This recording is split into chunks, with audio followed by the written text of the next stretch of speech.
Chapter 25 The Monk Verse 360 Restraint of the eye is good. Good is restraint of the ear. Restraint of the nose is good. Good is restraint of the tongue. Verse 361 Restraint of the body is good.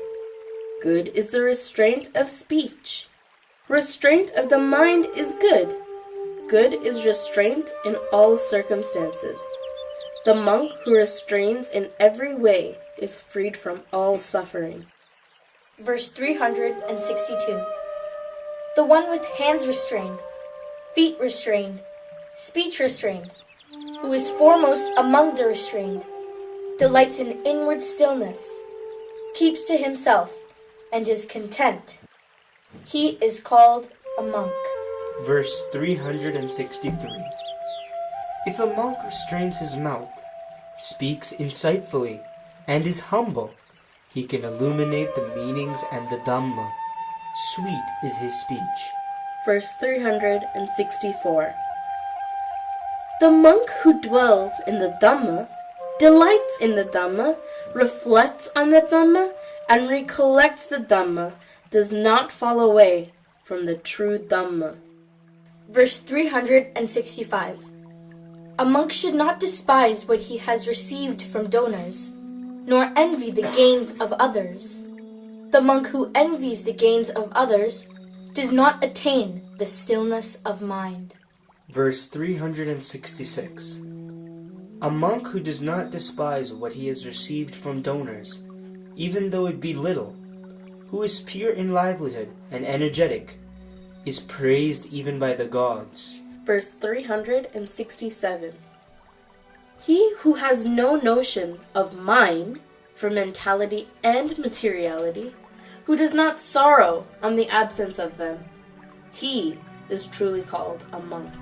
Verse 368 The monk who dwells in loving kindness and is deeply pleased with the Buddhist path attains the destruction of formations, Nibbana. Verse 369 O monk, from the boat of life, empty the water of inferior intentions. Emptied, it will sail lightly.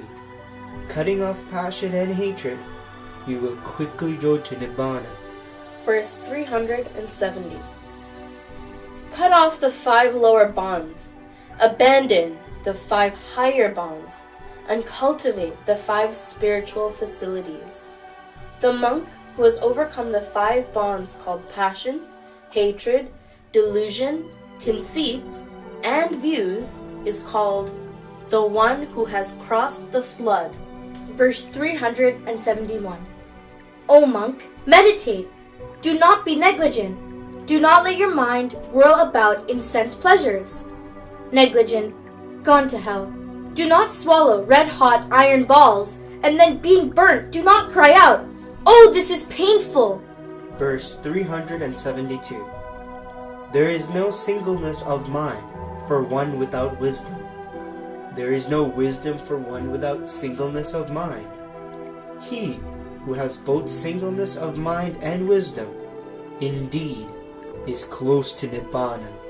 Verse 373 The monk who has entered an empty hut and has calmed his mind, who contemplates the true nature of the 5 groups of clinging, in him there arises a delight that transcends all human delight. Verse 374 Whenever one sees the insight, the arising and passing of the 5 groups of clinging, he is full of joy and happiness.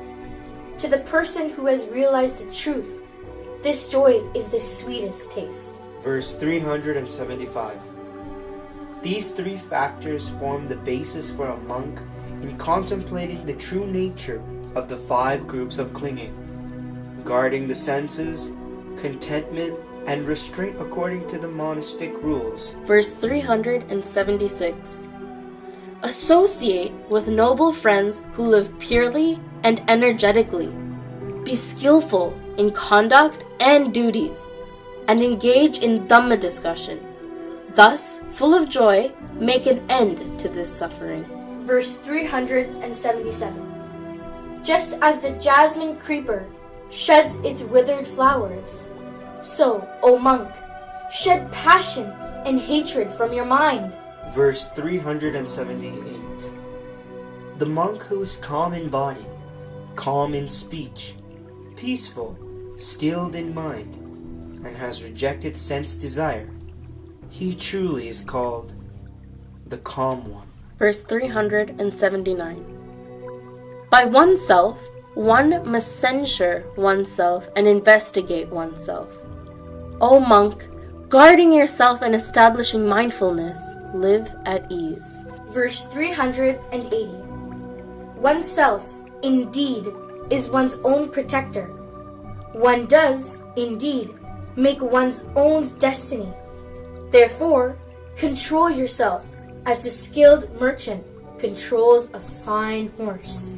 Verse 381. Due to Dhamma practice, the monk who is filled with joy and pleased with the Buddha's path attains peace, the destruction of formations, Nibbana. Verse 382. Even a young monk engaged in the Buddha's path illuminates this world like the moon freed from clouds.